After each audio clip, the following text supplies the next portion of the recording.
Greetings to Memnala. Today we would like to present about the Sultanate of Banten's history. But before we start, let us introduce ourselves first. So, my name is Teresia Anggrena Saputra, absent number 33, and these are my team members.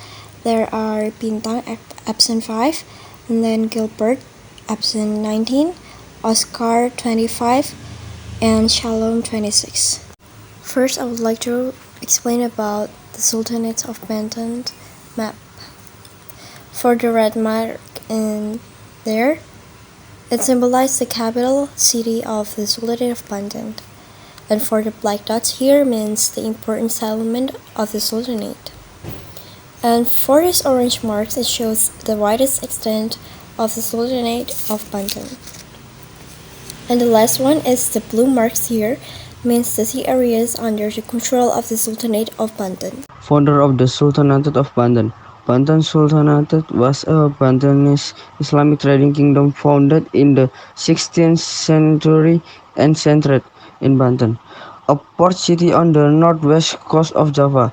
It is said to have been founded by Sunan Gunung Jati, who had previously founded Cirebon. Peak of success of Banten Sultanate.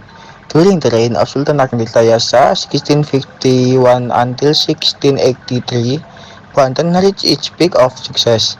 The kingdom established trade relations with various countries in Southeast Asia, the Middle East, and Europe.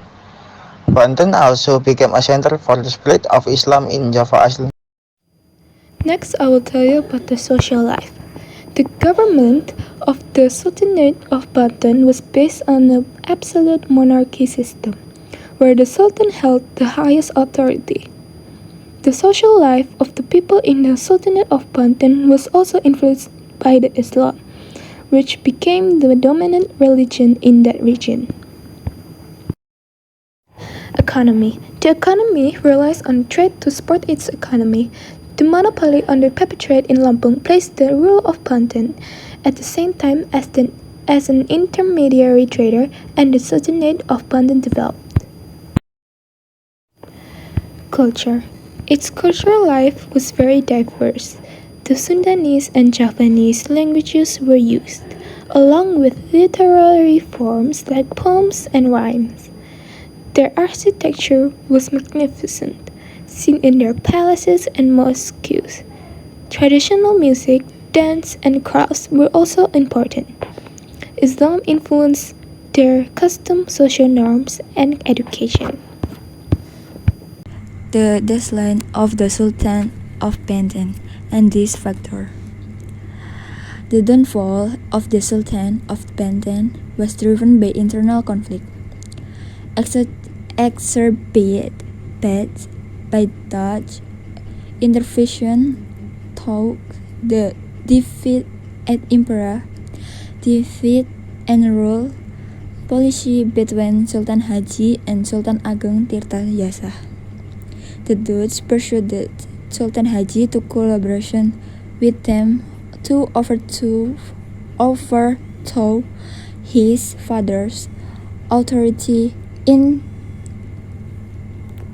1683. Sultan Ageng Tirtayasa was arrested and imprisoned. The Dutch relinquishing power to the son. The chapter of Sultan Ageng Tirtayasa marked the rise of the VOC power in Banten.